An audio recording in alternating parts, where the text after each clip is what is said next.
Hi friends, இன்றைக்கி நம்ம சேனலில் சுவையான பன்னீர் கிரேவி எப்படி செய்யுதுன்னு பார்க்கலாம்.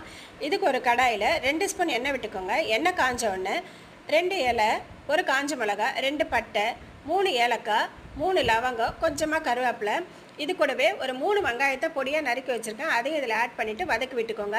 இப்போ இதுலேயே ஒரு அரை ஸ்பூன் இஞ்சி பூண்டு பேஸ்ட்டையும் சேர்த்து வதக்கிக்கோங்க. இப்போ இதில் ஒரு 1/4 ஸ்பூன் மஞ்சத்தூள், 1 ஸ்பூன் மிளகுத்தூள், 1 ஸ்பூன் சீரகத்தூள், 1 ஸ்பூன் கரம் மசாலா, 1 ஸ்பூன் தனி மிளகாத்தூள் எல்லாத்தையும் சேர்த்து நல்லா வதக்கி விடுங்க. 2 தக்காளியை நைஸாக அரைச்சி வச்சுருக்கேன். அதையும் இதில் ஆட் பண்ணி நல்லா வதக்கிக்கோங்க. இப்போ பாருங்கள், கிரேவி நல்லா திக்காயிட்டு எண்ணெய் பிரிஞ்சு வரும். இந்த ஸ்டேஜில் ஒரு 1/4 கப்பு தயிரையும் ஆட் பண்ணி நல்லா வதக்கிக்கோங்க. இப்போ இதுதாங்க மெயின். இதில் 1 ஸ்பூன் மிளகு, 1 ஸ்பூன் சீரகம், 1 ஸ்பூன் சோம்பு இதை நைஸாக நுணுக்கி வச்சுருக்கேங்க. அதை இதில் ஆட் பண்ணிக்கோங்க. நம்ம கட் பண்ணி வச்சுருக்க பன்னீரையும் ஆட் பண்ணி நல்லா ஒரு 5 நிமிஷம் வதக்கி விடுங்க. அவ்வளோதாங்க. லாஸ்ட்டாக இந்த ஸ்டேஜில் கொஞ்சம் கொத்தமல்லி தழையை தூவி இறக்குனீங்கன்னா சுவையான பன்னீர் கிரேவி